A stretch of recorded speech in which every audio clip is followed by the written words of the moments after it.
বোঝা যাচ্ছে রাসূল সাল্লাল্লাহু আলাইহি সাল্লাম রমজান মাসের পরে সবচেয়ে বেশি সিয়াম পালন করতেন কোন মাসে? শাবান মাসে।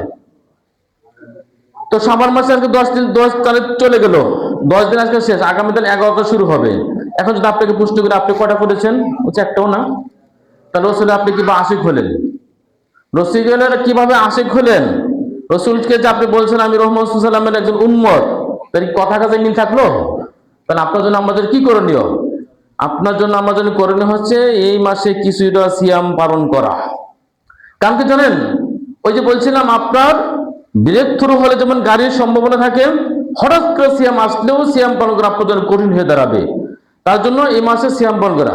আরেকটি হাদিস রাসূল সাল্লাল্লাহু আলাইহি ওয়াসাল্লাম এই মাস সম্পর্কে বলেছেন যে অন্য যতগুলো মাস রয়েছে তার মধ্যে সবচেয়ে অবহেলিত মাস, অসচেতন মাস হচ্ছে সেটা হচ্ছে এই শাবান মাস। রাসূল সাল্লাল্লাহু আলাইহি ওয়াসাল্লাম বলেন, হাদিসটি বর্ণনা করেছেন উসামা বিন যায়েদ রাদিয়াল্লাহু তাআলা আনহু বলেন, কুলতু ইয়া রাসূলুল্লাহ লাম আরাকা তাসুমা শাহরান মিনাশ শুহুরি মা তাসুমু ফি মিন শাবান। উসামা বিন যায়েদ রাদিয়াল্লাহু তাআলা আনহু একদিন আল্লাহর নবীকে বলেছেন, হে আল্লাহর রাসূল, আপনাকে তো আমি এই মাস ছাড়া এত সিয়াম পালন করতে কোন মাস তো দেখি না, মানে আপনি শাবান মাসে এত কেন সিয়াম পালন করেন? ক্বালা যাকা শাহরুন ইয়াগফুলুন নাস। রাসূল সাল্লাল্লাহু আলাইহি ওয়াসাল্লাম বলছেন, দেখো এই মাসটা মানুষের কাছে একটা অবহেলিত মাস, একটা এই মাসের কোনো মূল্যায়ন নাই, মূল্যহীন একটা মাস। এই মাস সম্পর্কে মানুষ গাফেল, এই মাস সম্পর্কে মানুষ অসচেতন, এই মাস সম্পর্কে সচেতন নন। কোন মাস? বাইনা রজব ও রমজান, রজব এবং রমজানের মধ্যবর্তী মাস। রজব এবং রমজানের মধ্যবর্তী মাস কোন মাস? শাবান মাস। তাহলে রাসূল সাল্লাল্লাহু আলাইহি ওয়াসাল্লাম বলছেন যে এটা মাস হচ্ছে কি মাস? একটা ইয়াগফুরুন নাস, এটা একটা মূল্যহীন মাস, যে সব মাস সম্পর্কে মানুষ মূল্যায়ন করে না। অথচ দেখো, ওয়াহুয়া শাহরুন তুরফাউ ফীহিল আমাল ইলা রাব্বিল আলামিন, এটা সেই মাস, শাবান মাস সেই মাস যে মাসে পুরা বৎসরের মানুষের ইমানদার জীবনের একটা বৎসরের যতগুলো আমল করেছে সমস্ত আমলের বাৎসরিক রিপোর্ট পেশ করা হয়। কোন মাসে? এই মাস শাবান মাস। সুবহানাল্লাহ। মানে আপনি এই শাবান থেকে নিয়ে পরবর্তী শাবান গোড়া একটি বৎসরে যত আমল করেছেন বাৎসরিক একটা রিপোর্ট আল্লাহ তাআলার কাছে পৌঁছানো হয়, ইলা রাব্বিল আলামিন, মহা আল্লাহ রাব্বুল আলামিনের কাছে পছন্দ উঠানো হয়, পেশ করা হয়। এবার নবীজি বলছেন, ফাআহিব্বু আন ইউরফা আমালি ওয়া আনা সাইম, আমার খুব ভালো লাগে, আমি খুব পছন্দ করি যে আমার রবের কাছে আমার আমলটা পেশ করা হবে এমন অবস্থায় যে আনা সাইম, আমি কি সিয়াম রেখেছি, আমার সিয়াম থাকাকালীন অবস্থায় আমার রবের কাছে আমার আমলটা, বাৎসরিক আমলটা পেশ করা হোক, এটা আমি চাই। এই জন্য কোন দিন কখন যে আল্লাহর কাছে আমলটা পেশ করা হয় এটা জানি না, মাসে কোন তারিখ সেটা আমার জানা নেই। তাই আমি অধিকাংশ সময়, মাসের অধিকাংশ সময় আমি সিয়াম পালন করে থাকি, সিয়াম রেখে থাকি। নাসাই হাদিস 1357 নম্বর হাদিস। তাহলে বোঝা যাচ্ছে যে রমজান মাসের আগের মাসে মানুষের রিপোর্ট পেশ করা হয় আল্লাহর কাছে। তা আপনি কি চান না যেটা নবী চেয়েছিলেন? আমি কি চাই না যেটা নবী চেয়েছিলেন? নবী কি চেয়েছেন তিনি? যে আল্লাহর কাছে আমলটা পেশ করা হোক কি অবস্থায়? সিয়াম অবস্থায়। মানুষের আমলগুলা আপনার দুইভাবে তিনভাবে পেশ করা হয়, তার একটি হচ্ছে বাৎসরিক রিপোর্ট। এ প্রসঙ্গে আরেকটি হাদিস রাসূল সাল্লাল্লাহু আলাইহি ওয়াসাল্লাম বলেছেন, যালিকা ইয়াওমান তু'রাজু ফীহিমাল আ'মাল আলা রব্বিল আলামিন ফাউহিব্বু ইউরজা আমালি ওয়া আনা সাইম, আমার রবের কাছে আমার আমলটা এভাবেই পেশ করা হোক যেন আমি সিয়াম রেখেছি। এখন আপনি কি পুরো মাস সিয়াম পালন করবেন? না, এটা একটা নীতিমালা রাসূল সাল্লাল্লাহু আলাইহি ওয়াসাল্লাম দিয়েছেন। এই হাদিসটি আপনি আবু দাউদে পাবেন 1337 নম্বর হাদিস, যেখানে রাসূল সাল্লাল্লাহু আলাইহি ওয়াসাল্লাম বলেছেন, ইজান তাসাফা শাবান, যখন শাবান মাস অর্ধেক হয়ে যাবে, শাবান মাস যখন অর্ধেক হয়ে যাবে, ফালা তাসুমু, সিয়াম রেখো না। তাহলে 1 থেকে নিয়ে 15 তারিখ পর্যন্ত সিয়াম রাখার নির্দেশনা অর্থ হাদিসে পাওয়া গেল। তার জন্য আপনার জন্য আমার জন্য করণীয় হচ্ছে যে 1 থেকে নিয়ে 15 তারিখ পর্যন্ত সিয়াম পালন করব। এখন আপনি যদি শুধুমাত্র শবে বরাত রাত তথা নিসফ লাইলাতুন নিসফিন শাবানের 15 তারিখে যে আপনি সিয়াম পালন করবেন, এটা না, এটা ঠিক নয়। আমরা সেটা আলোচনা করতেছি বিষয় আসতেছে সামনে। তো 1 থেকে নিয়ে সিয়াম পালন করবেন 15 তারিখ, 15 তারিখে পর আর সিয়াম রাখার কোনো প্রয়োজন নাই। তবে ওই ব্যক্তির জন্য, ওই ব্যক্তি যে ব্যক্তি আপনার প্রতি সোমবারে বৃহস্পতি রাখে সেটা তার জন্য ভিন্ন ভিন্ন কথা, আর তার জন্য একটা স্বতন্ত্র ব্যাপার। কিন্তু এমনিতে আপনি মনে করেন 1 থেকে শুরু করছেন, একেবারে সাবান 1 থেকে নিয়ে 15 তারিখ পর্যন্ত লাগাতার সিয়াম রেখেছেন, তাদের জন্য 15 তারিখের পরে আর প্রয়োজন নেই। যে কথা বলছিলাম যে আল্লাহ তাআলার কাছে আমল পেশ করা হয়, বাৎসরিক রিপোর্ট পেশ করা হয়, সেটা হচ্ছে শাবান মাসের যে কোনো দিন। আর মানুষের আমল সাধারণত 3 ভাবে পেশ করা হয়। একটা হচ্ছে দৈনন্দিন, মানে আপনি সারাদিন কি করলেন না করলেন, সারাদিন একটা রিপোর্ট আল্লাহর কাছে পেশ করা হয়। এই সমস্ত হাদিসগুলো পর্যবেক্ষণ বোঝা যাচ্ছে যে আল্লাহ তাআলা মানুষকে এমনি এমনি সৃষ্টি করেন নাই। এই হাদিসগুলো পড়লে বোঝা যাচ্ছে আল্লাহ তাআলা মানুষকে এমনি করে তিনি ছেড়ে দেন নাই। হাদিসগুলো বোঝা যাচ্ছে যে আল্লাহ প্রয়োজনে আপনাকে সৃষ্টি করেছেন, দুনিয়াতে আপনাকে পাঠিয়েছেন নির্দিষ্ট লক্ষ্য দিয়ে। কিন্তু আরেকটা হচ্ছে শুধু পাঠিয়ে আল্লাহ ক্ষান্ত হন নাই, আপনি কি করতেছেন না করতে তার জন্য রিপোর্ট প্রতিদিন আল্লাহর কাছে পেশ করা হচ্ছে, প্রতি সপ্তাহে পেশ করা হচ্ছে, প্রতি বছরে পেশ করা হচ্ছে। আল্লাহ কিন্তু আপনার সম্পর্কে গাফিল নন, মানুষ যতটা আল্লাহ সম্পর্কে গাফিল। আমি আপনার আল্লাহকে চিনি না বা আল্লাহ সম্পর্কে আমি গাফিল হয়ে থাকি, কিন্তু আমার রব আপনার প্রতি আমার প্রতি গাফিল নন। যদি গাফিল থাকতেন তাহলে তো রিপোর্ট করে প্রশ্ন আসে না। আপনার একটা দোকান রয়েছে, আপনি তদারকি করে মালিকের উপর ছেড়ে দিয়েছেন, ম্যানেজার উপর ছেড়ে দিয়েছেন, তো আপনার দোকান খেয়ে শেষ করে দেবে। কিন্তু না, আপনি তদারকি করতেছেন, আপনি প্রতিদিন রিপোর্ট নিচ্ছেন, সাপ্তাহিক রিপোর্ট নিচ্ছেন, মাসিক রিপোর্ট নিচ্ছেন যে আজকে দিনে কত বিক্রি হলো, সপ্তাহে কত বিক্রি হলো, মাসে কত বিক্রি হলো, বছরে কত বিক্রি হলো। এটা যেমন আপনি তদারকি করলে আপনার প্রতিষ্ঠান যেমন ঠিক থাকবে, আপনি ঠিক থাকবেন, তেমনি আল্লাহর এই জমিনকে তিনি বানিয়ে পৃথিবীতে মানুষকে বসবাস করে দিয়ে আল্লাহ এমনিতে ছেড়ে দেন নাই। প্রত্যেকটা দিন মানুষের হিসাব নেওয়া হচ্ছে, যদি আপনি গাফেল। তো আপনার আমার প্রত্যেকটি রিপোর্ট নেওয়া হচ্ছে। একজন ফেরেশতা আসে আসরের সময়, আবার আরেকজন ফেরেশতা কখন, ফজরের সময়, যেগুলো হাদিস আমাদের জানা আছে। তো রাসূল সাল্লাল্লাহু আলাইহি সাল্লাম বলেন যে মানুষের আমলগুলা আপনার সারাদিনে কি করলো এটাকে নেওয়া হয় আসর পর থেকে, আসরের সময়, আবার আসর থেকে দায়িত্ব পড়বে ফজর পর্যন্ত সারা রাতে কি করলেন। তাহলে হাদিস দিয়ে বোঝা যাচ্ছে না যে আল্লাহ আপনার পিছনে সবকিছু কি করতেছেন, তদারকি করতেছেন। হাদিসগুলো পর্যন্ত বোঝা যাচ্ছে না যে আল্লাহকে আপনি এমনি সৃষ্টি করেন নাই। রব্বানা মা খালাকতা হাযা বাতিলা, আল্লাহ তাআলা এমনিতে সৃষ্টি করেন নাই, নিশ্চয়ই অবশ্যই উদ্দেশ্য দিয়ে সৃষ্টি করেছেন। সেটা কি, ওমা খালাকতুল জিন্না ওয়াল ইনসা ইল্লা লিয়াবুদুন, আল্লাহ তাআলা মানুষকে সৃষ্টি করেছেন তার ইবাদতের জন্য, তার দাসত্ব করার জন্য, তার গোলামি করার জন্য, তার কাছে মাথা নত করার জন্য, তার কাছে আপনার আমার মাথাকে নিয়ে যাওয়ার জন্য আল্লাহ তাআলা আপনাকে আমাকে সৃষ্টি করেছেন। এটা সহিহ বুখারী হাদিস 555 নম্বর হাদিস। যে হাদিসটিতে বোঝা যাচ্ছে যে রাসূল সাল্লাল্লাহু আলাইহি ওয়াসাল্লাম বলছেন ফেরেশতার একদল আসে আসরের সময়, আরেক দল আসে কখন, ফজরের সময়। রাত্রে বেলা আপনি কি করলেন সেটা আল্লাহর কাছে পেশ করা হয়, দিনের বেলাতে আপনি কি করলেন সেটা আল্লাহর কাছে কি করা হয়, রিপোর্ট পেশ করা হয়। আরেকটা দিন আছে পেশ করা, সেটা হচ্ছে প্রতি বৃহস্পতিবার। রাসূল সাল্লাল্লাহু আলাইহি ওয়াসাল্লাম বলেন তু'রাজুল আমাল ইয়াউমুল খামিস, যে আল্লাহ তাআলা ইয়াউমুল ইসনাইন, 2 দিন মানুষের কাছে, সোমবার দিন ওয়াল খামিস, বৃহস্পতিবার, সোমবার বা বৃহস্পতিবার আল্লাহর কাছে মানুষের আমল কি করা হয়, পেশ করা হয়। এটা হলো সাপ্তাহিক রিপোর্ট। তো রাসূল সাল্লাল্লাহু আলাইহি ওয়াসাল্লাম ফাউহিব্বু আইয়ুযা আমালি ওয়া আনা সাইম, আর আমি এটা ভালোবাসি যে আমার আমল নামাকে পেশ করা হোক, আমি সেটা কি থাকি, সিয়াম থাকি। ওই জন্য রাসূল সাল্লাল্লাহু আলাইহি ওয়াসাল্লাম প্রতি বৃহস্পতিবার সিয়াম পালন করেছেন, ওই জন্য রাসূল সাল্লাল্লাহু আলাইহি ওয়াসাল্লাম প্রতি সোমবার সিয়াম পালন করেছেন। তিনি চাচ্ছিলেন, বুঝতেছিলেন যে আল্লাহর কাছে আমার কাছে এইভাবে আমলটা পেশ করা হোক, আমি সিয়াম থাকি। তার জন্য রাসূল সাল্লাল্লাহু আলাইহি ওয়াসাল্লাম শাবান মাসে বেশি বেশি সিয়াম পালন করতেন। তিনি ভাবতেন যে আল্লাহর কাছে আমার আমলটা এইভাবে পেশ করা হোক, বছরের রিপোর্টটা, যে আমি কি রেখেছি, সিয়াম রেখেছি। সম্মানিত উপস্থিতি, তাহলে আমার জন্য আপনার জন্য বেশি বেশি করণীয় হচ্ছে এই মাসে বেশি বেশি কি করা, সিয়াম পালন করা। রমজান মাস নিঃসন্দেহে একটি গুরুত্বপূর্ণ মাস। রমজান মাস নিশ্চয় একটা মাগফিরাতের মাস। আপনি কিভাবে সিয়াম পালন করবেন, কিভাবে আল্লাহর কাছে ক্ষমা চাইবেন, কিভাবে আপনি আল্লাহর কাছে রমজান মাসের শেষ দশকে ইতিকাফ করবেন, কিভাবে আপনি লাইলাতুল কদর উদযাপন করবেন, এই সমস্ত কিছু প্রশিক্ষণ দেওয়ার জন্য আপনাকে শাবান মাস দেওয়া হয়েছে। তার জন্য বলা হচ্ছে রমজান মাস হচ্ছে, রমজান মাসের আগের মাস শাবান মাস হচ্ছে একটা প্রশিক্ষণের মাস। কারণ বিশাল পুরস্কার আল্লাহ পাক রমজান মাসে দান করবেন। বিশাল কিছু পাওয়ার জন্য বিশাল কিছু প্রস্তুতিও থাকতে হয়। বিশাল কিছু পেতে হলে বিশাল আপনাদের প্রস্তুতি থাকতে হয়। আপনি ঢাকা থেকে চিটাগাং যাবেন, 2 দিন আগে থেকে আপনার প্রস্তুতি থাকে। আপনার পোশাক, আপনার মাথার চুল কেমন হবে, আপনার পায়ের জুতা কেমন হবে, পোশাকটা কেমন হবে, আপনি কি স্টাইলে যাবেন, কোন গাড়িতে যাবেন, কোন ধরনের সিট মানে কাটবেন, এটা বিশাল যখন প্রস্তুত থাকেন। আরো হাই লেভেল উন্নত যাবেন, আপনি মনে করেন যে ঢাকা থেকে মনে করেন সৌদি আরব যাবেন, তারও 1 সপ্তাহ আগে থেকে প্রস্তুত থাকে।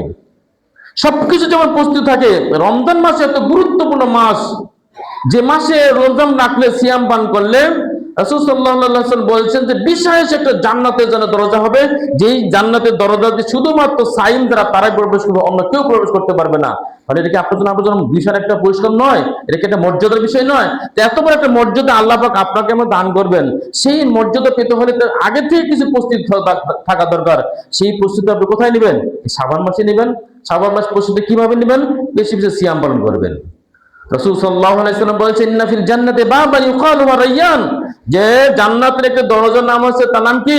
রায়্যান। ইয়াদখুলু মিনহু সাইমুনা ইয়াওমাল কিয়ামা, কিয়ামতের ময়দানে সেদিন শুধুমাত্র সাইম যারা রোজাদার ব্যক্তি তারাই প্রবেশ করবেন। লা ইয়াদখুলু মিনহু আহাদুন গায়রুহুম, সাইম ব্যক্তি ছাড়া কেউ সেদিন দরজা দিয়ে প্রবেশের ক্ষমতা রাখবে না। শুধুমাত্র ভিআইপি লোক যারা, তাদের জন্য আলাদা। যেমন আপনি বিমান মন্দিরে যান, ভিআইপি নাও যারা, তাদের জন্য ভিআইপি লোকদের জন্য আলাদা গেট রয়েছে, সাধারণ জাতির জন্য গেট আলাদা। তো সাধারণ এবং ভিআইপি পার্থক্য বোঝা যাচ্ছে না? ঠিক তেমনি ভাবে যারা সাইম হবে কিয়ামতে, অনেক ভিআইপি লোক হবে, ওরা মর্যাদাবান লোক হবে, সম্মানিত লোক হবে, ওই জন্য বিশেষ করে দরজা দিয়ে তাদের জান্নাতের প্রবেশের সুযোগ দেওয়া হবে। এই জন্য আপনাদের আমার জন্য বেশি বেশি সিয়াম পালন করতে হবে। সম্মানিত উপস্থিতি, যেটা আমাদের জন্য করণীয় বা বর্জনীয় সে সম্পর্কে কিছু বলতে হচ্ছে, সময় যেহেতু কম। দেখুন, আমরা সাইম তথা এই শাবান মাস আসলে যে কাজগুলো করে থাকি, 3টা ধর্মীয় ভিত্তিতে আমরা যে কাজ করে থাকি। একটা হচ্ছে যে অনেকে মনে করে থাকেন রমজান শাবান মাসে কোরআন নাযিল হয়েছে, ইন্না আনজালনাহু ফি লাইলাতিন মুবারাকা, মানে বরকতপূর্ণ মাসে আল্লাহ তাআলা এই কোরআনকে নাযিল করেছেন। এটাকে মনে করে যে বরকতপূর্ণ মাস কোন মাস? সেটা শাবান মাস। শাবান মাসকে বরকতপূর্ণ মনে করে তাই অনেকে বলতে চাচ্ছেন যে এটা রমজান মাস নাযিল না হয়ে কোন মাসে হয়েছেন? এই আপনার শাবান মাসে। কিন্তু কোরআন তো বলছে যে না, ইন্না আনজালনাহু ফি লাইলাতিল কদর, নিশ্চয়ই আমি কোরআনকে নাযিল করেছি কোন মাসে? লাইলাতুল কদর। লাইলাতুল কদর কোন মাসে হয়? রমজান মাসে। আল্লাহ পাক বলছেন, শাহরু রমজান আল্লাযী উনজিলা ফীহিল কোরআন, এই সেই কোরআন যে কোরআনকে আল্লাহ পাক লাইলাতুল রমজান মাসে নাযিল করেছেন। তাহলে মাসের কথা আল্লাহ উল্লেখ করেছেন যে শাহরু রমজান আল্লাযী উনজিলা ফীহিল কোরআন, রমজান মাস ওই মাস যে মাসে কোরআন নাযিল করেছেন। আরো ক্লিয়ার করে আল্লাহ বলছেন, ইন্না আনজালনাহু ফি লাইলাতিল কদর, আমি এই কোরআনকে নাযিল করেছি লাইলাতুল কদর ভিতরে। তারা বলতে চাচ্ছেন যে শাবান মাসে কোরআন নাযিল, তাদের কথাটা ভিত্তিহীন, বাতিল। এটা কে বলেছেন জানেন? হযরত আব্দুল্লাহ ইবনে আব্বাস রাদিয়াল্লাহু তাআলা রাইসুল মুফাসসিরিন, তিনি একজন খাদেম ছিলেন, ইকরামা বলছেন যে কোরআন নাযিল হয়েছে কোথায়, কখন? শাবান মাসে। যার কোনো ভিত্তিহীন দাবি, যার কোনো সপক্ষে কোনো প্রমাণ নেই। দ্বিতীয় একটা অনেক বলে থাকেন যে আল্লাহ তাআলা এই মাসে, অর্থাৎ আপনার দুনিয়ার আকাশে আল্লাহ তাআলা এসে মানুষকে ডাকেন, বলেন যে কার কি প্রয়োজন আছে আমাকে ডাকো, আমি ডাকে সাড়া দেবো। কার ক্ষমার প্রয়োজন, কার কি প্রয়োজন, যার যার প্রয়োজন বলো, আমি এটা দিয়ে থাকবো। কিন্তু সহিহ বুখারী হাদিস এসেছে, রাসূল সাল্লাল্লাহু আলাইহি ওয়াসাল্লাম বলছেন, ইন্নাল্লাহ ইয়ানজুলু রাব্বুনা তাআলা কুল্লা লাইলাতিন হিনা ইয়াবকা মিন সুলুসিল লাইল, রাত্রির যখন 1/3 বাকি থাকে, তখন আল্লাহ তাআলা দুনিয়ার আসমানে এসে মানুষদেরকে ডাকে, মাইয়াস্তাগফিরনি ফাআগফির লাহু, কে আমার কাছে ক্ষমা চাইবে আমি তাকে ক্ষমা করে দেবো, যে যা চাইবে আমি তাকে তাই দেবো। এটা কুল্লা লাইলাতিন বলা হচ্ছে প্রত্যেক রাত্রিতে, শুধু শাবান মাসের পর আপনার নিসফুল 14 তারিখ রাত্রে নয়, শুধু রাতের শাবান মাসে নয়, বরং গোড়া মাস, গোড়া বছর প্রত্যেকটা দিন আল্লাহ পাক ডেকে থাকেন। তাহলে এটা হাদিসটা ওটা ভিত্তিহীন। এরপর আরেকটি কথা বলে থাকে মানুষে, যে যেহেতু রাসূল সাল্লাল্লাহু আলাইহি ওয়াসাল্লাম একটা হাদিস এসেছে যে মা আয়েশা সিদ্দিকা রাদিয়াল্লাহু তাআলা আনহা বলছেন যে কোন একটা রাত্রিতে রাসূল আমার কাছে ছিলেন, হঠাৎ করে আমি দেখি রাসূল চলে গেছেন, নাই। কই গেল খুঁজতে দেখি যে বাকিউল গারকাত, যেখানে আপনার কবরস্থান রয়েছে, ওখানে গিয়ে তিনি হাত তুলে মোনাজাত করতেছেন। তো ওখানে কান্নাকাটি করতেছেন, 1বার 2বার 3বার দেখা তিনি আল্লাহর কাছে ক্ষমা চাচ্ছেন আপনার এই মৃত্যুবরণ ব্যক্তিদের জন্য। তো মা আয়েশা সিদ্দিকা রাদিয়াল্লাহু তাআলা আস্তে আস্তে রাসূলের কাছে গেলেন। তো যাওয়ার পরে বললেন গেলেন, তো মায়েশা রাসূল সাল্লাল্লাহু আলাইহি ওয়াসাল্লাম জিজ্ঞেস করলেন, কি ব্যাপার, তুমি কি মনে করেছো যে তোমার হক থেকে আমি বঞ্চিত করছি? মানে আয়েশা সিদ্দিকা রাদিয়াল্লাহু একটা চিন্তার চেতনা ছিল এরকম, যেহেতু আমার পালা ছিল আজকে থাকে আমার হাতে থাকার জন্য, তো আমার কাছে ছিলেন রাত্রে অধিকাংশ একটা সময় তিনি চলে গেলেন, তো মনে হচ্ছে অন্য কোনো স্ত্রীর কাছে গেছেন। এটা ছিল আয়েশা রাদিয়াল্লাহু তাআলা আপনার কনসেপ্ট, তার চিন্তা ভাবনা বা ধারণা। কিন্তু রাসূল সাল্লাল্লাহু আলাইহি ওয়াসাল্লাম বলছে, আয়েশা শোনো, আতানি জিবরাইল, জিবরাইল আমার কাছে এসে বলছেন যে এই কবরবাসীর জন্য আপনি ক্ষমা চান। তাই আমি রাসূল সাল্লাল্লাহু আলাইহি ওয়াসাল্লাম আমি এখানে এসেছি এবং কবরবাসীদের জন্য ক্ষমা চাচ্ছি, তাদের জন্য মাগফিরাতের জন্য দোয়া করতেছি। এই হাদিসটাকে কেন্দ্র করে এদেশের মানুষ এবং বিশাল জনগোষ্ঠী মনে করে থাকে যে লাইলাতুল কদর তথা লাইলাতুল নিসফ শাবান মাসের অর্ধরাত্রিতে মধ্যরাত্রিতে আল্লাহর কাছে কবরস্থানে গিয়ে দোয়া করলে তাদের জন্য ক্ষমা করা হয়। এই জন্য আপনি আপনার পরিবারের সকল সদস্য নিয়ে দল বেঁধে নারী পুরুষ একসাথে গিয়ে কবর মোনাজাত করতেছেন, এটা বেদাত। এটা কি নয়? ঠিক নয়। আপনাকে তো আদেশ করা হয়নি। রাসূল বলছে যে আতানি জিবরাইল, জিবরাইল আমার কাছে এসেছেন, আমাকে এসে বলছেন, তাই আমি চলে গেছি, দোয়া করছি। তা আপনাকে তো বলা হয়নি। তো আপনি যেটা করতে পারেন সেটা হচ্ছে যে এই দিনকে কেন্দ্র করে বা নির্দিষ্ট করে শুধু আপনার সর্বভারতীয় নয়, বরং বছরের যে কোনো দিন যে কোনো সময় আপনি কবরস্থানে গিয়ে তাদের জন্য দোয়া করতে পারেন। আপনার বাবা মারা গেছে, আপনার মা মারা গেছে, ভাই বোন আত্মীয় স্বজন জ্ঞাতি গোষ্ঠী আপনজন যারা চলে গেছে তাদের জন্য আপনি গিয়ে দোয়া করতে পারেন, সেটা এনি টাইম, যে কোনো সময় যে কোনো মুহূর্তে আপনি যেতে পারেন। কিন্তু একটা দিন কেন্দ্র করে, সেটা হচ্ছে শাবান মাসের অর্ধরাত্রিতে আপনি গিয়া সেখানে দোয়া করবেন, গিয়া সেখানে বাতি জ্বালাবেন, সেখানে গিয়ে আলোকসজ্জা করবেন, সেখানে গিয়ে আরো নানা কিছু করবেন, মেলা জ্বলাবেন, জমাবেন, এই করবেন সেই করবেন, যার কোনো ভিত্তি কোরআন হাদিস দ্বারা প্রমাণিত নয়। সুতরাং এটা আমার জন্য আপনার জন্য করণীয় হচ্ছে এই রাতকে ভাবে মোনাজাত করা নয়, বরং সারাক্ষণ সারা সময় তাদের জন্য দোয়া করা। আরেকটা হাদিস, এটা হাদিসটা সহিহ বলেছেন, কোনো সন্দেহ নয় হাদিসটা সহিহ। ইবনে মাজাহতে হাদিস এসেছে 1144 নম্বর হাদিস। হাদিসটা একটু শুনুন।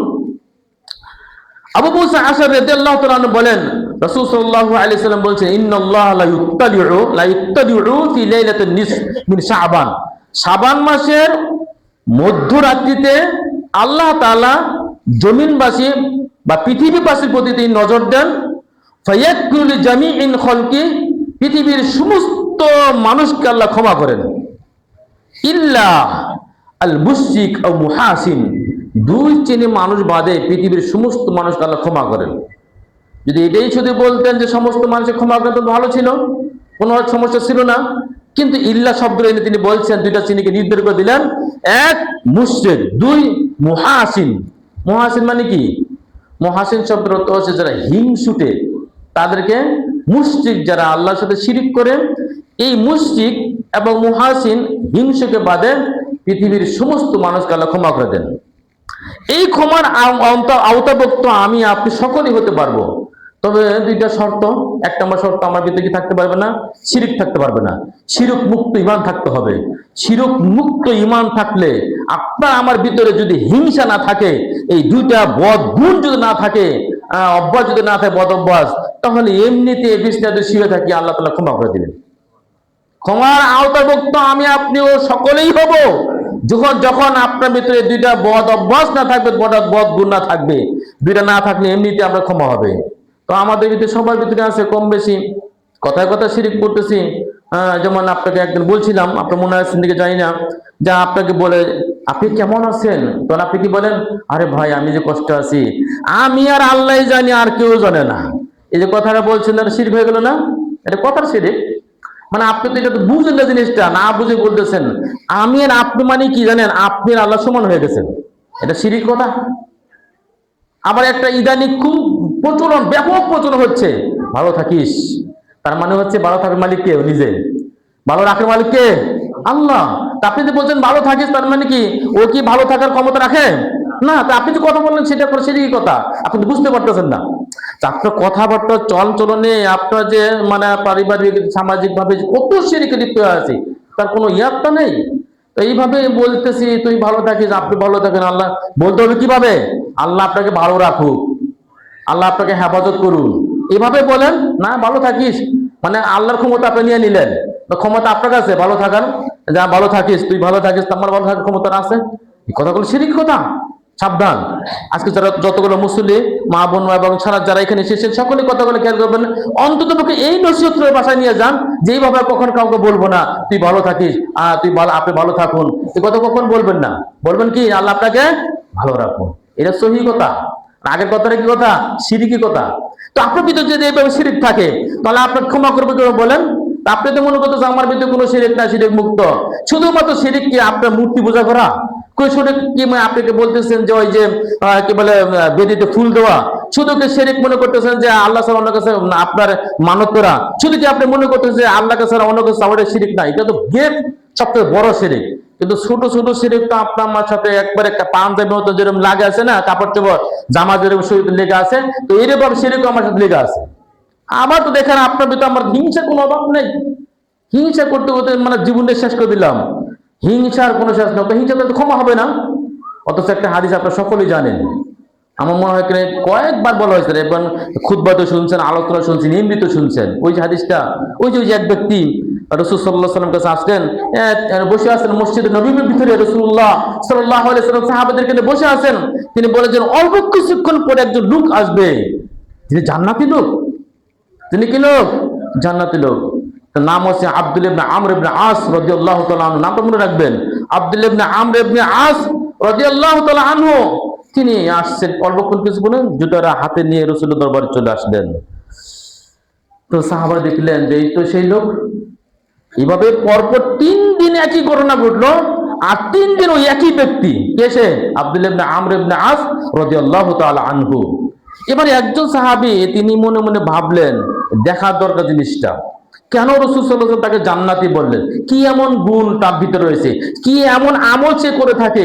কি এমন তার ভিতরে ইবাদত, বিশেষ ইবাদত, যার ফলশ্রুতিতে দুনিয়াতে থাকতে প্রিয় নবী মুহাম্মদ সাল্লাল্লাহু আলাইহি ওয়াসাল্লাম এই মসজিদ নববী থেকে তাকে জান্নাতের ঘোষণা দিলেন? কি এমন আমল আছে এটা একবার জানতে হবে। কারণ এটা হচ্ছে ইবাদতের স্পৃহা। তাদের ভিতরে স্পিরিট ছিল, আমার চাইতে যদি কেউ বেশি ইবাদত না করতে পারে। তারই ধারাবাহিকতায় সাহাবী বলছেন যে দেখা দরকার সে কি আমল করে। তো চলে গেলেন বাসায়, গিয়ে বলছেন জনাব জি, যে আপনার বাসায় আমি 3 দিন থাকবো মেহমান হিসাবে, আমার বাড়িতে কিছু সমস্যা হয়েছে তাই আপনাকে চলে আসছি। তা আব্দুল্লাহ ইবনে আমর ইবনে আস রাদিয়াল্লাহু আনহু ঠিক আছে থাকো, থাকবে খাবে সমস্যা নেই। 3 দিন থাকলেন। তিনি যেভাবে সালাত পড়েন তিনি সেইভাবেই সালাত পড়েন, তিনি যতটুকু ইবাদত করেন তিনি ততটুকুই করেন। বিশেষ কোনো ইবাদত তার দ্বারা পরিকলিত হলো না। তিনি দেখতে পেলেন না যে বেশি সিয়াম পালন করে, বেশি তাহাজ্জুদ সালাত করে, বেশি কোরআন তেলাওয়াত করে, বেশি জিকির আজকার করে, বেশি মোনাজাত করে। ইবাদতের জগতে যত ইবাদত আছে আমি খেয়াল করে দেখলাম কিছুই না, স্বাভাবিক। আমি যতটুকু করি তিনি ততটুকুই করেন। 3 দিন যাওয়ার পরে বলছে জানা আমার সাথে তো আমার বাবার সাথে আমার কিছু হয়নি, তো আমি রসুলের দরবারে ছিলাম, রসুল বলছেন যে অল্প কিছুক্ষণ পরে একটা জান্নাতি লোক আসবে। তো দেখতে পেলাম কল্পনা আপনি চলে আসলেন। ব্যাপারটা কি, আপনার কি এমন আমল করে থাকেন সেটা পর্যবেক্ষণ করার জন্য, জানার জন্যই আপনার বাড়িতে 3 দিন এসে মেহমান থাকলাম। তাহলে তো বেশি কিছু দেখতে পেলাম না। তো বলছেন তো আপনি যা দেখেছেন তাই করি, এসে বেশি করি না। তো লোকটা চলে যাচ্ছিল। এবার ডাক্তার জনাব জি দাঁড়ান, আমার ভিতরে একটা গুণ রয়েছে, সেটা কি? সারাদিন চলাফেরা করতে গিয়ে, উঠতে বসতে, মানুষের সাথে লেনদেন করতে গিয়ে আমি একটা জিনিস হিসাব করি, দিন শেষে যত ভুল ত্রুটি হয় আমি সব ক্ষমা করে দিই। কার উপর কোনো হিংসা করি না, কার উপর কি করি না, কোনো হিংসা করি না। হিংসা মুক্ত জীবনযাপন করার চেষ্টা করি। আমার এই অন্তর ভিতরে, আমার এই দেহের ভিতরে, আমার এই মনের ভিতরে কোনো অবস্থাতে আমি হিংসাকে স্থান দেই না, অনেক দূরে রাখি। হিংসার সাথে আমার কোনো সম্পর্ক নেই। এবার লোকটি বলছে, সাহাবা বলছে হ্যাঁ বুঝতে পেরেছি, তোমার এত বড় গুণ, তোমার জান্নাতের সার্টিফিকেট পাওয়া আজকের এই দুনিয়া থেকে নিঃসন্দেহে তোমার এই একটা গুণই কাজ করতেছে, সেটা কি? হিংসা মুক্ত জীবন। এই যে রাসূল সাল্লাল্লাহু আলাইহি ওয়াসাল্লাম বলেছেন যে ফায়াগফিরু লিজামিই খালকিহি, সৃষ্টি জগতের সকলকে ক্ষমা করা হবে, ইল্লা মুশরিকাল মুহাসিন, 2 ধরনের ব্যক্তি, একটা মুশরিক একটা মুহাসিন। মুশরিক হচ্ছে ওই ব্যক্তি যে আল্লাহর সাথে শিরক করে, আর মুহাসিন ওই ব্যক্তি যে ব্যক্তি মানুষের সাথে হিংসা করে। এই হিংসুক লোককে আল্লাহ কি করবেন না, ক্ষমা করবেন না। আর এই মুশরিক ব্যক্তি ক্ষমা করবেন, বাকি যত মানুষ আছে আল্লাহ সবকে ক্ষমা করবেন। তাহলে যত ছোটখাটো পাপী যারা আছে তাদেরকে আল্লাহ সমস্ত পাপগুলো কি করে দেবেন, ক্ষমা করবেন। সেটা কোন রাত? এই শাবানের নিসফুল মিন লাইল, অর্থাৎ কি বলে শাবান মাসের অর্ধরাত্রিতে, আপনার এই অর্ধ মাসের রাত্রিতে, অর্ধরাত্রিতে, অর্থাৎ শাবান মাসে আল্লাহ তাকে ক্ষমা করে দিবেন। ওই জন্য আমি আপনি যদি হিংসামুক্ত জীবনযাপন করি, আমাদের আলেমদের মধ্যে একজন বিশ্ববিখ্যাত আলেমের দিন তিনি বলছেন, মানুষ যদি ওই রাত্রিতে এমনিতে বিছনাতে ঘুমিয়ে থাকে তবু আল্লাহ তা কি করে দিবেন, ক্ষমা করে দিবেন, ক্ষমার আওতাভুক্ত হয়ে যাবে, যেহেতু সে শিরিক করে না, যেহেতু সে কি করে না, হিংসা করে না। আল্লাহ তাআলা আমাদেরকে শিরিক মুক্ত, হিংসা মুক্ত জীবনযাপন করার তৌফিক দান করুন, সবাই আমিন। নিতান্তই হারাম এই মাসে, একেবারে নিতান্ত যে কাজগুলো হারাম সেটা হচ্ছে 100 রাকাত সালাত পড়া। অনেক ভাই দেখবেন এদিন আসলে আপনার খুব সুন্দর করে গোসল করবে, আতর মেখে, সুন্দর একটা পাঞ্জাবি, সুন্দর একটা টুপি, ভালো একটা পোশাক পরিধান করে মসজিদ চলে যাবে, গিয়ে তারা 100 রাকাত সালাত করবে। এটা ভিত্তিহীন। আজকের সমাজে, আজকের এই জমানা যত আহলে হাদিস বলেন, হানাফি বলেন, যারা একেবারে মোটামুটি শিক্ষিত জাননেওয়ালা অধিকাংশ হানাফি মাযহাবের আলেম ওলামা তারাও বলে থাকছেন যে 100 রাকাতের কোনো ভিত্তি নাই। 100 রাকাতের ভিত্তি একেবারেই ভিত্তিহীন। এগুলা মুকসুদুল মুমিনে পাবেন, আরো যে সমস্ত জালজয়ীব হাদিসে আপনার কিতাব এদেশের বাজারে পাওয়া যায় সেখানে পাবেন, কিন্তু সহিহ হাদিস খুঁজে পাবেন যে 100 রাকাত পড়তে হবে এরকম কোনো প্রমাণ নেই। দ্বিতীয়ত, সূরা ইখলাস আপনি 100 বার পড়তে হবে, বিশেষ সূরা দিয়ে বিশেষ সালাত পড়া, এর কোনো ভিত্তি নেই। আরো যেটা আপনার সমাজে চালু আছে সেটা হচ্ছে যে হালুয়া রুটি খাওয়া। যদি আলোচনা করতে করতে করতে দেখেন এই যে শ্রাবণ মাসে আলোচনা করতে করতে করতে করতে একটা পর্যায়ে আমাদের দেশ থেকে হালুয়া রুটি চলে গেছে। এমনিতে চলে গেছে আপনি মনে করতেছেন? আপনি বাসা বসে বসে ভাবতেছেন এমনি চলে গেছে, এমনি বাদ দিছে। মানুষের আগের থেকে অর্থনৈতিক অবস্থা কত উন্নতি হয়েছে, টাকা পয়সার এখন অভাব নেই, খাওয়া দাওয়ার কোনো অভাব নেই, কিন্তু রুটি হালুয়া ঠিক হয়ে গেছে, বন্ধ হয়ে গেছে। ভাববেন যে এই সমস্ত আলোচনা বেশি বেশি হওয়াতেই বন্ধ হয়েছে, এমনিতে হয় নাই। নিঃসন্দেহে আলেম ওলামা তাদের অবদান রয়েছে এই সমস্ত বেদাত উৎখাত করার ব্যাপারে। যারাই যেভাবে অবদান রেখেছেন আল্লাহ তার সকল ক্ষমা করে দিন, তাদের সকল জান্নাতবাসী করুন। যারা দুনিয়াতে বেঁচে আছে তাদের হাইয়াতে তৈয়বা দান, আল্লাহুম্মা আমিন। তো এই বেশি বেশি আলোচনার মাধ্যমে আলোচনা করার কারণেই হালুয়া রুটি কি হয়ে গেছে, ইনশাআল্লাহ আলহামদুলিল্লাহ বন্ধ হয়ে গেছে। যাও টুকরা ফাটকা আছে যেখানে সেখানে সম্পূর্ণ করতে, এখন সেখানে জাহালিয়াত অজ্ঞতা এখনো সেখানে আছে, শুধুমাত্র অজ্ঞতার কারণে, জাহিলিয়াতের কারণে মানুষগুলো করতেছে। যখন তাদের কাছে কোরআন হাদিস স্পষ্ট আসবে তখন সবকিছু একবার পুরো 100% আল্লাহ রুটি মুক্ত হয়ে যাবে ইনশাআল্লাহ। আল্লাহ আমাদের তৌফিক দান করুন, আল্লাহুম্মা আমিন। তারপর হচ্ছে আপনার যেটা বর্জনীয়, কবরস্থানে দলে দলে যাওয়া। এটা না, আমি আগে বলছিলাম আলোচনাটা শুরুতে যে দলে দলে যেতে হবে না, ওই দিনে যেতে হবে না, যে কোনো মুহূর্তে, যে কোনো সময়, যে কোনো অবস্থা থেকে আপনি তার জন্য দোয়া করতে পারেন। আপনার যদি খুব আবেগ কাজ করে যান সেখানে, কারণ রাসূল সাল্লাল্লাহু আলাইহি ওয়াসাল্লাম বলছেন তোমরা কবর জিয়ারত করো, কবর জিয়ারত করে তোমাদের ব্যক্তিগত স্মরণ হয়, দুনিয়াটা তোমাদের জন্য মুখ্য হয় না, বরং তার জন্য তুচ্ছ মনে হবে। ওই জন্য তোমরা বেশি বেশি কবর জিয়ারত করো। যেতে পারেন, কিন্তু আজকে যেতে হবে, আজকে সাবান, এই আজকে যেতে হবে এমনটি নয়। এই দিনকে কেন্দ্র করে, দিনকে নির্দিষ্ট করে যাওয়া যাবে না। আবার অনেক ভাই, বিশেষ করে বিধবা নারী যারা আছেন তারা যে কাজটা করে থাকেন সেটা হচ্ছে যে এই রাত্রে আসলে, শবে বরাত আসলে তারা সাদা পোশাক পরে ঘরের মধ্যে বাতি জ্বালিয়ে এবং বিছনা, সাদা বিছনা চাদর সবকিছু ধুয়ে পরিষ্কার করে বসে থাকেন। কেন? আজকে স্বামীর রূহ তাদের ঘরে চলে আসবে। ওই যে আল্লাহ পাক বলছেন তানাজ্জালুল মালাইকাতে ও রূহ, আসলে তো এটা হচ্ছে ওই রূহ হচ্ছে ফেরেশতা জিবরিল আমিন, যেটা আপনার আসমান থেকে কোরআন নিয়ে এসেছিলেন, ওইটাকে বলা তারা বলছে যে এই রূহ বলতে স্বামীর রূহ। নাউযুবিল্লাহ। মানুষের ভিতরে একটা মিথ্যা ধারণা, ভুল ধারণা কাজ করতেছে। সেই ভুল ধারণাকে কাজে লাগে এবং মানুষের ধর্মীয় অনুভূতিকে কাজে লাগে, আবেগকে কাজে লাগে মানুষের ভিতরে প্রচার করা হচ্ছে যে বিধবা স্বামী, যারা স্বামী হারিয়েছেন তারা সেদিন ঘরে আসে। ওই জন্য স্ত্রী কি করে সাদা পোশাক পরে বিছনা সবকিছু পরিষ্কার করে বাতি জ্বালিয়ে সুন্দর করে বসে থাকে, এটা একটা বিদআত। সবচেয়ে আরো যেটা হচ্ছে, এদিন আসলে যে কোনো আপনাদের অচেতন ভাবেই, মানে অজ্ঞতার কারণে হোক, যে কোনো হোক, কিছু কিছু ছেলে পেলে দেখবেন আতশবাজি জ্বালায় থাকে, পটকা বলতে থাকে। এটা ধর্মের সাথে কোনো সম্পর্ক নাই। আতশবাজি করা, আলোকসজ্জ করা এবং এই যে আপনার আরো যে সমস্ত কর্মকাণ্ড হয় যার সাথে আপনার ইসলাম কোনো সম্পর্ক নেই। এই দিনকে কেন্দ্র করে বিশেষ করে আপনার কুমির বলেন, মাছ বলেন, আরো জীবজন্তু রুটি বানানো হয়। আমরা যখন ঢাকাতে লেখাপড়া করতাম তো এই দিন রাত্রে বের হলে রাস্তায় দেখতে পেতাম বিশাল বড় বড় আপনার কুমির বানায় রাখতো, মাছ বানায় রাখতো এবং বিশেষ করে পানি বানিয়ে রাখতো। তো অনেকে এটাকে খেত এইভাবে মনে করা যে এটা একটা বিশেষ দিন, বিশেষভাবে বানানো হয়, এই দিনকে ছাড়া অন্য কোন বানানো হয় না, একটু খেলেই বা কি হবে।